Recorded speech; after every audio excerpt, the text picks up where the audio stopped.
लोकसभा के बाद राज्यसभा की कार्यवाही को भी स्थगित करना पड़ा है। पहले आपने देखा लोकसभा की कार्यवाही जैसे ही दोबारा शुरू हुई 2 बजे फिर से हल्ला हंगामा शुरू हो गया।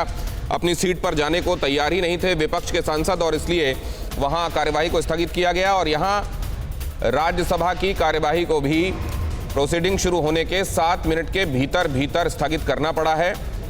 3 बजे एक बार फिर से रिज्यूम करने की कोशिश होगी।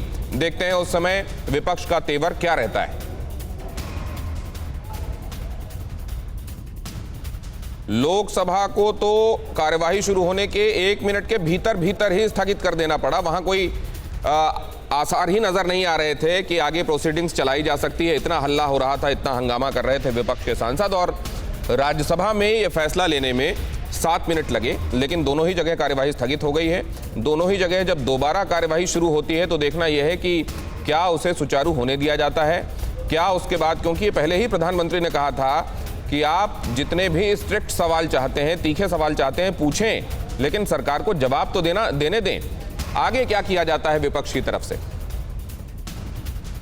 अमोद राय और मनीष झा हमारे दोनों संवाददाता हमारे साथ मौजूद हैं, दोनों के पास हम चल सकते हैं। सबसे पहले अमोद आपके पास आ रहा हूं। ये पहले से लग रहा था कि ऐसा होगा, लेकिन इतना होगा, इतना ज्यादा होता चला जाएगा ये समझा जा रहा था और ये हंगामा क्या आने वाले वक्त में काम का बहुत बड़ा हिस्सा अपने नाम कर लेने वाला है? निश्चित तौर पे देखिए, अभी आज की जो कार्यवाही शुरू होने से पहले जिस तरह से हंगामा शुरू हुआ उसको देखकर यही लगता है कि अगले 1-2 दिन तक ये थमने वाला नहीं है और प्रधानमंत्री और सरकार को लगभग इसका अंदाज़ा पहले से ही लग रहा था। इसीलिए कल भी उन्होंने सर्वदलीय बैठक में कहा था कि शांति से, सद्भाव से और सार्थक चर्चा के लिए अगर विपक्ष मांग करता है तो हर बात पे चर्चा को तैयार है। लेकिन आज वो जो प्रधानमंत्री ने कल बात कही थी वही चीज़ आज विपक्षी दलों की तरफ से एक तरह से हथियार बनाकर और मांग शुरू कर दिया गया। सदन शुरू होते ही पेट्रोल डीजल के बढ़े दाम और साथ ही किसानों के मुद्दे पर, जबकि विधायी कार्य जो संसद के विधायी कार्य पहले से तय थे, प्रधानमंत्री को अपने मंत्रिपरिषद को इंट्रोड्यूस करना था लोकसभा राज्यसभा में, उसमें बाधा डाला गया, उनको बोलने से रोका गया।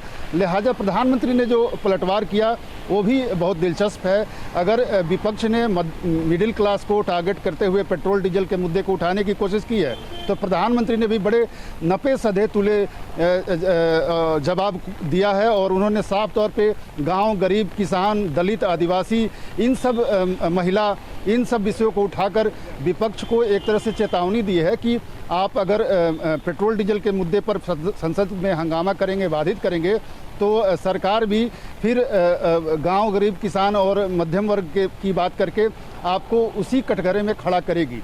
तो लिहाजा अभी देखकर ऐसा लग नहीं रहा कि संसद की कार्रवाई। मैं मनीष झा से भी एक सवाल ले लेता हूं। अमोद, आपने क्रक्स बताया कि आने वाले वक्त में भी 1-2 दिन तो कम से कम ऐसा ही लगता है कि यही होता रहेगा।